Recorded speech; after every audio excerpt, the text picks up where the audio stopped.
In this video, I'll show you how to delete direct messages or DMs on Instagram.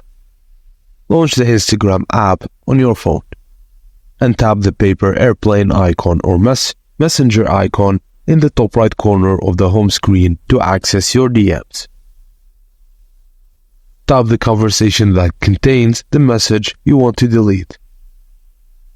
Tap and hold the message you want to delete and select unsend from the options if you want to delete or unsend a single message.